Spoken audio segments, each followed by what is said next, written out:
On va reparler du prélèvement à la source dont la mise en place approche. Valérie Benz est avec nous, responsable des études patrimoniales pour l'UFF. Bonjour. Bonjour, bonjour à tous. Maintenant, nous savons, il n'y aura pas de double imposition en 2019 avec la mise en place de ce prélèvement à la source. En revanche, qu'en est-il des revenus exceptionnels? Y a-t-il une opportunité à percevoir des revenus exceptionnels là cette année avec le prélèvement à la source qui approche? Alors oui, et c'est d'ailleurs, ça fait partie des bonnes nouvelles que nous allons voir aujourd'hui. Alors, ce que je vous propose, c'est de regarder un peu au cas par cas et de regarder notamment, et de commencer par le cas des salariés. Allons-y. Première bonne nouvelle. Les éléments de votre rémunération prévus à votre contrat de travail ne seront pas imposés en 2018.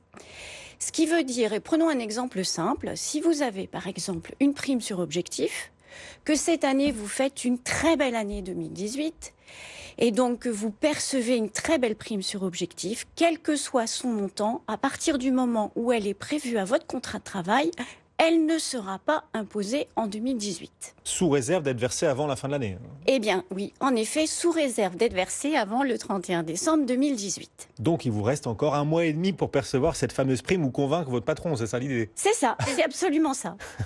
Qu'est-ce qu'il en est? Comment les choses évoluent-elles si ces primes ne sont pas prévues au contrat de travail et deviennent donc, pour le coup, exceptionnelles? Eh bien là, c'est différent.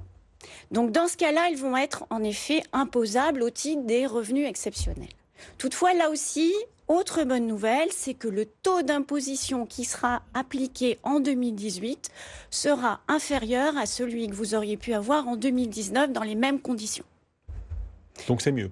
Bah oui, donc c'est mieux et ça reste une très bonne nouvelle. S'il le fait, si votre employeur le fait, là encore, avant le 31 décembre, ça veut dire tous ceux qui nous écoutent, qui nous regardent, là, ils doivent faire pression absolument sur leur patron. C'est ça, il faut que les employeurs intègrent en effet ce paramètre. Bon, là, on a parlé du cas des salariés et de ces primes exceptionnelles ou non exceptionnelles, leur traitement avec le prélèvement à la source à venir. Qu'en est-il des dirigeants d'entreprise et de leurs revenus? Qu'est-ce que le prélèvement à la source peut changer pour eux?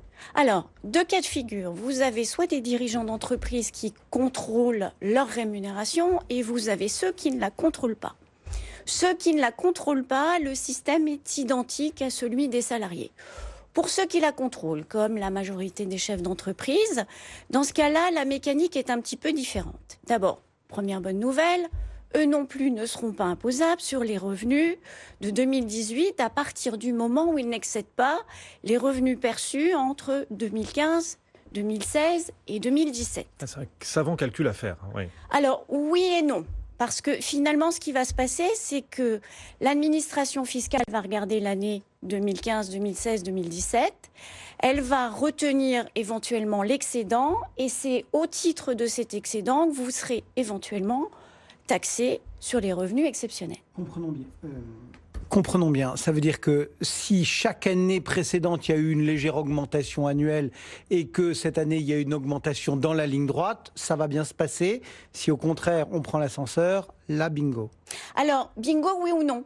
Parce que si vous arrivez à démontrer que finalement cette croissance de votre rémunération est liée à une réelle croissance de votre activité et que vous n'avez pas quelque part truqué vos chiffres, eh bien l'administration fiscale le reconnaîtra et en 2020, vous pourrez demander le remboursement de l'impôt payé sur ces revenus complémentaires. Qu'est-ce qu'il en est? Parce qu'il y a plusieurs façons aussi de trouver de la rémunération quand on est dirigeant d'entreprise. On peut opter pour le versement d'une rémunération complémentaire ou la prise de dividendes, par exemple. Est-ce que, compte tenu du prélèvement à la source, là aussi, il y a un arbitrage particulier à conseiller à ceux qui nous écoutent? Alors, c'est une excellente question et c'est une question récurrente chez nos clients, puisque, en effet, les dividendes profitent de la flat tax. Alors, ce que je peux vous dire aujourd'hui, c'est que d'abord, il ne faut pas oublier de faire le calcul.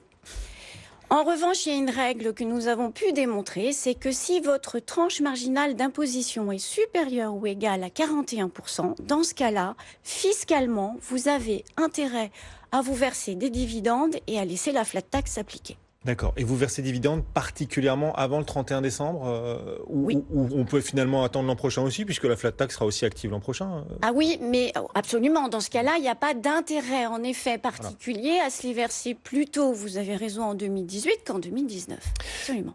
Vous pouvez nous dire aussi ce qu'il en est des dirigeants qui pourraient décider de lever des stocks options, par exemple, ou de céder leurs actions gratuites, puisqu'il y a toute panel de solutions qui s'offrent à eux? Alors là, j'ai envie de vous dire qu'il va falloir consulter un professionnel averti parce que c'est une mécanique fiscale un peu complexe. Oui. Et nous avons pu démontrer que ça pouvait en effet avoir de l'intérêt en 2018 et parfois pas plus. Ah d'accord, donc ça dépend des cas de chacun. Voilà. Absolument. Voilà, alors on est en train de brosser l'impact de ce prélèvement à la source sur les revenus exceptionnels, selon les profils, vos profils, vous qui nous écoutez et qui nous regardez et qui êtes en effet dans des situations parfois très, très diverses. Une autre question, alors qu'on reçoit aussi régulièrement sur notre site internet bfmbusiness.com, qui concernait les revenus fonciers.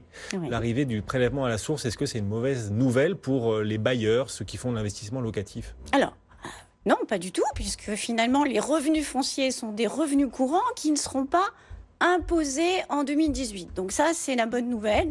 Donc pas de souci de ce côté-là. La question qui se pose est de savoir finalement, est-ce qu'il est judicieux de faire des travaux en 2018 ? Alors la réponse est oui, si vous faites de gros travaux. Et le seuil est de faire des travaux qui excèdent 2 fois vos revenus fonciers positifs, majorés de 2 fois des 10 700 € que vous pouvez déduire de votre revenu global. Dans ce cas-là, il y a une belle opportunité à prendre et vous allez même possiblement pouvoir déduire plus que le montant des travaux que vous avez effectués. C'est intéressant parce que beaucoup d'intervenants qui succèdent sur ce plateau nous disent les travaux pour refaire son logement cette année sont pas du tout intéressants parce que fiscalement on ne pourra pas bénéficier de la carotte habituelle. Vous dites ça dépend quel type de travaux et du montant des travaux en fait. Alors ça dépend pas de quel type de travaux, ça dépend surtout des montants des travaux. Bon, ceci dit, compliqué d'engager, on est quoi? On est le 13 novembre, compliqué d'engager des travaux là avant le 31 décembre. Absolument, à 6 semaines, c'est pas simple de décider de faire des gros travaux. En revanche, il existe des solutions comme les SCPI de déficit foncier. Ah oui, bah oui, pour profiter de cette fiscalité-là. Absolument. Voilà quelques idées sur les revenus exceptionnels et comment vous pourriez filouter en toute légalité pour profiter des opportunités du prélèvement à la source, parce que ce ne sont pas que des ennuis, loin de là d'ailleurs, c'est plutôt de la simplification, de prélèvement à la source et parfois aussi donc des opportunités que vous nous avez décrites sur les revenus exceptionnels par exemple. Merci beaucoup Valérie Benz, responsable des études patrimoniales à l'UFF. Merci. Le marché